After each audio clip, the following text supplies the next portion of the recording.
This morning for you on Daybreak, we've got plenty news coming your way, including the House 135 recount that Betsy Fogel ended up coming away victorious in.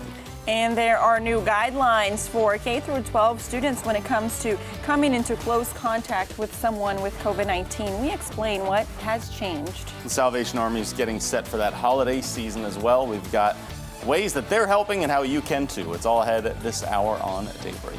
Good morning and thanks for joining us here on Daybreak and starting your day with us. It is Friday, November the 13th. I'm Jennifer Abreu. And I'm Joe Morano as we have one more hour to get you set and moving and closer to that weekend, right? Closer to the weekend. We just have to keep an eye on some possible showers for tomorrow, but I'm hearing Sunday will be better. So we have a little bit of everything for the weekend, right, TJ?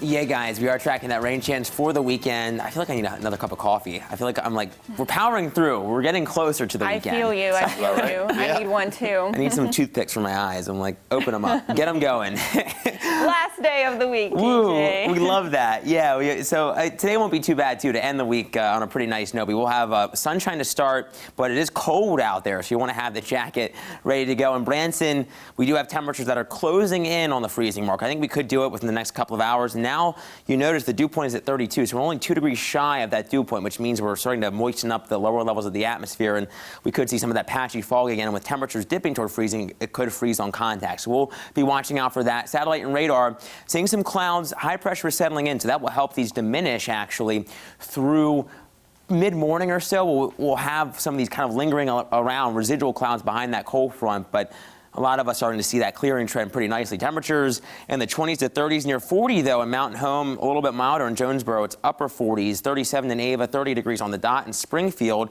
it is currently 34 in places like Mountain Grove. Now, when you factor in the wind speeds coming in from the north around 5 to 10, it makes it feel all the more worse. Wind chills are in the middle 20s in Springfield. Now, that includes Mountain Grove. 32 is the feels like temp in Camdenton. So we'll put that yellow light there, maybe some frost around the morning ride, but no problems for the evening commute. We'll have a timeline of that rain for the weekend coming up in just a little bit. Guys?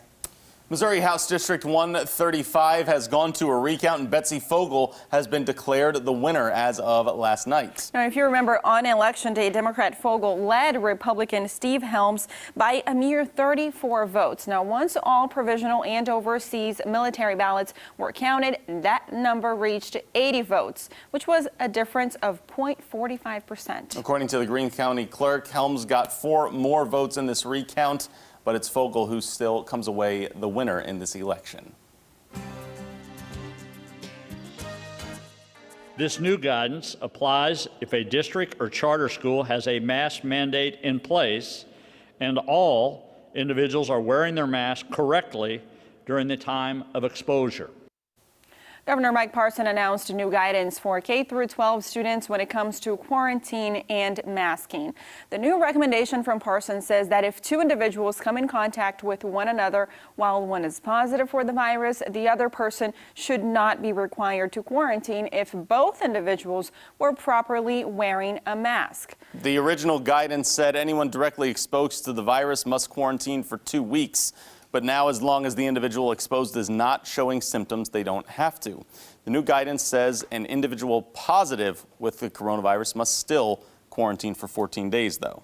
We reached out to Springfield Public Schools about the announcement, and here is part of a statement we received. It says, quote, SPS will work closely with the Springfield Greene County Health Department to review implications for our district. That review will determine if changes are appropriate, and if so, the best time to implement any shift in our current practice. In the meantime, SPS will continue to follow our current protocols. Caller 10 also received a comment from the Springfield Greene County Health Department, and it said any changes to quarantine protocols would have significant implications for our schools and our community and are therefore being carefully considered. The commissioner of the Missouri Department of Elementary and Secondary Education says with the new guidance, she would support a mask mandate for Missouri schools. You know, I think there are a number of schools who have elected to do that, and we're using this policy to encourage that even further. And our local boards are well equipped with our superintendents to make those decisions, and we think this policy supports that. The procedures our schools have been following regarding quarantine are not sustainable. The large number of students and school staff members required to quarantine has presented a significant strain on educators, school leaders, and Missouri families alike.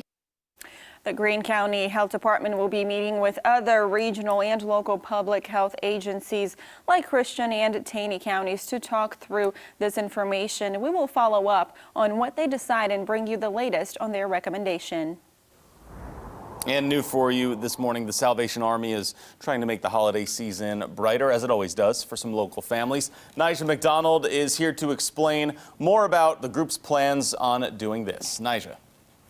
Yeah, Joe, well, good morning. Due to the pandemic, the Salvation Army says it expects to see a greater need for its services. Now, the nonprofit is taking signups for its Christmas Assistance Program now through the end of next week. To sign up, you need your photo ID, a Social Security card for everyone in your household, and then something like a utility bill that shows you're a resident of either Greene or Christian County. This program provides toys for children 16 years and younger, in addition to food for those who need it most. Major John Augenstein says the Salvation Army is currently in need of volunteers and donations.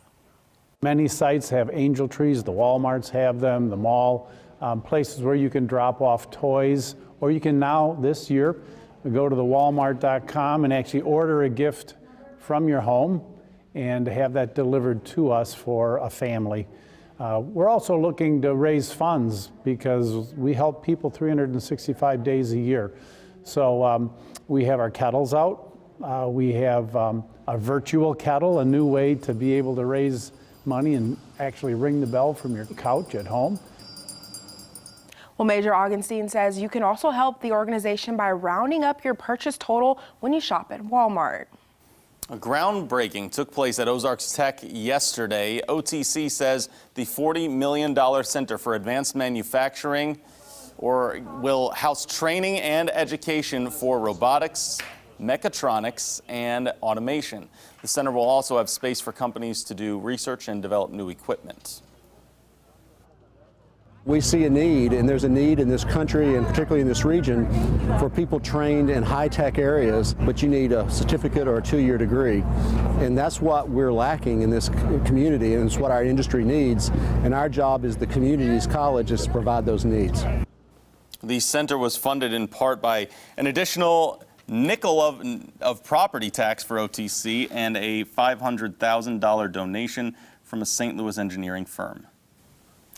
And our morning photographer, Tim, has hit the roads for our Daybreak Live Drive. No problems out there right now, but as we head closer to the weekend, that will change. High pressure is building in briefly. Our next system is looming, and yes, it's going to bring a much better chance of rain. We'll take an hour-by-hour look on Futurecast coming up next in our forecast. From Color 10 Ozarks First, Jennifer Abreu, Joe Morano, and weather with meteorologist TJ Springer. This is Color 10 News Daybreak.